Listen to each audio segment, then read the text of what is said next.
జగన్ పాలనతో AP reverse గేర్లోకి వెళ్లిందన్నారు చంద్రబాబు. జగన్ మాత్రం దేశంలోనే అత్యంత ధనవంతుడిగా ఎదిగారన్నారు. వైసీపీ ప్రభుత్వ పాలనలో పేదలు సంక్రాంతి పండుగను కూడా చేసుకోలేని పరిస్థితి తలెత్తిందని విమర్శించారు. మద్యపాన నిషేధాన్ని అమలు చేయకుండా ప్రజలను దోచుకుంటున్నారని ఆగ్రహాన్ని వ్యక్తం చేశారు చంద్రబాబు. విపరీతంగా అప్పులు చేసి జగన్ అప్పుల పాపారావుగా మారారన్నారు. రాష్ట్రాన్ని గంజాయి ఆంధ్రప్రదేశ్గా మార్చారన్నారు. నిరుద్యోగులకి ఒక్క ఉద్యోగం కూడా ఇవ్వలేదన్నారు చంద్రబాబు. 5 సంవత్సరాల్లో ఎంత వెనకబడిపోయా ఒక్కసారి మీరు ఆలోచించుకోవాలి. అంటే ఈ ప్రభుత్వం రాతి యుగం వైపు నడిపిస్తా ఉంది. నేను అనుకున్నది మిమ్మల్ని స్వర్ణ యుగం వైపు నడిపించి మీ భవిష్యత్తు బంగారు భవిష్యత్తు చేయాలని, మీ పిల్లలు మీరు ఆనందంగా ఉండాలని నా కోరిక అని చెప్పి నేను మీకు తెలియజేస్తున్నా. అందుకే అడుగుతున్నా మిమ్మల్ని అందరినీ, ఈ రాష్ట్రంలో అడుగడుగున అన్యాయం, అడుగడుగున దౌర్జన్యాలు, రద్దుల ప్రభుత్వం, పేదవాళ్ళ వ్యతిరేక ప్రభుత్వం.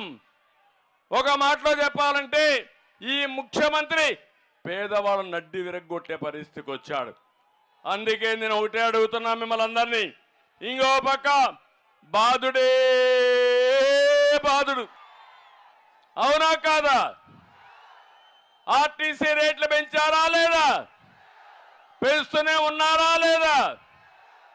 ఇంకో పక్క పెట్రోల్ డీజిల్ ధరలు పెంచారా లేదా అని మిమ్మల్ని అడుగుతున్నా. విపరీతంగా పెరిగిపోయినాయి.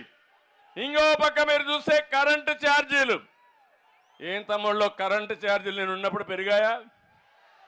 కరెంట్ వచ్చేదా లేదా? నాణ్యమైన కరెంట్ ఇచ్చామా లేదా?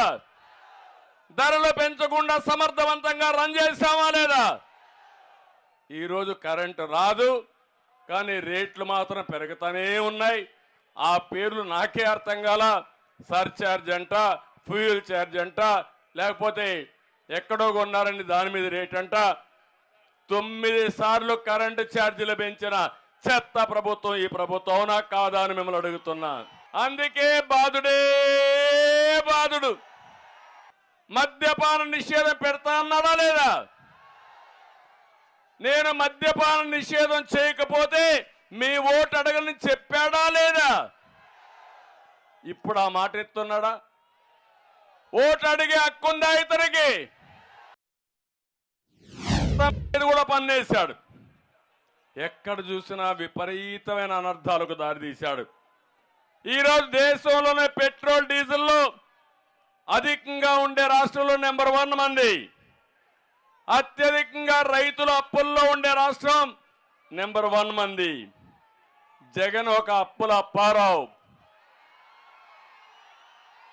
13 లక్షల కోట్ల రూపాయలు అప్పు చేశాడు. ఎవరు కడతారు? జగన్మోహన్ రెడ్డి కడతాడా? ఓడిపోతే ఎక్కడికి బారిపోతారో తెలియదు, పట్టుకు రావాలా మళ్ళా మనం. కానీ 13 లక్షల కోట్లు మనమే కట్టాలి, అవునా కాదా అని మిమ్మల్ని అడుగుతున్నా. ఇంకో పక్కన గంజాయి డ్రగ్స్ లో మాత్రం మనమే టాప్. మీరు ఒక విషయం గుర్తుపెట్టుకోవాలి, ఎవరైనా గంజాయికి అలవాటు అయితే ఆ పిల్లలు మన పిల్లలు కాదు, మన కంట్రోల్లో ఉండరు. ఇంకా ప్రతి ఒక్క ఆడబిడ్డను కోరుతున్నా, మీరందరూ గుర్తుపెట్టుకోవాలి, మన పిల్లల్ని మనం కాపలా కాయలేం. ఇంకా జీవితాంతం అతను మన చేతుల్లో ఉండడు, మనం పోగొట్టుకోవాలి. ఇంత దుర్మార్గం జరిగితే ఏ రోజు ఒక్క రోజైనా సరే గంజాయి లేకుండా చేయడానికి సమీక్ష చేశాడా ఈ ముఖ్యమంత్రి? ఇది న్యాయమా అని మిమ్మల్ని అడుగుతున్నా. ఇంత దుర్మార్గుడు వదిలిపెడతారా అని మిమ్మల్ని అడుగుతున్నా.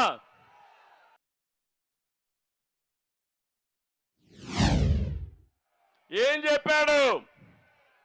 జనవరిలో జాబ్ క్యాలెండర్. 5 ఏళ్ళు అయిపోయిందా? పోగాలం వచ్చిందా? పోయే రోజు దగ్గర పడ్డాయా?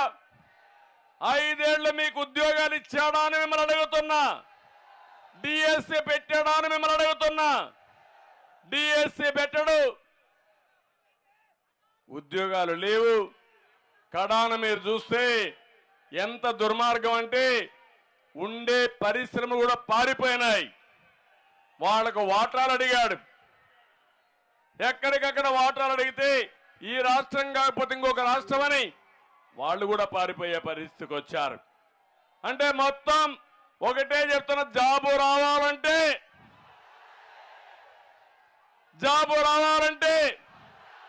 మళ్ళీ హామీ ఇస్తున్న తెలుగుదేశం జనసేన ప్రభుత్వం యువతకు ఉద్యోగాలు ఇచ్చే బాధ్యత మాదని మరొక్కసారి హామీ ఇస్తున్నా.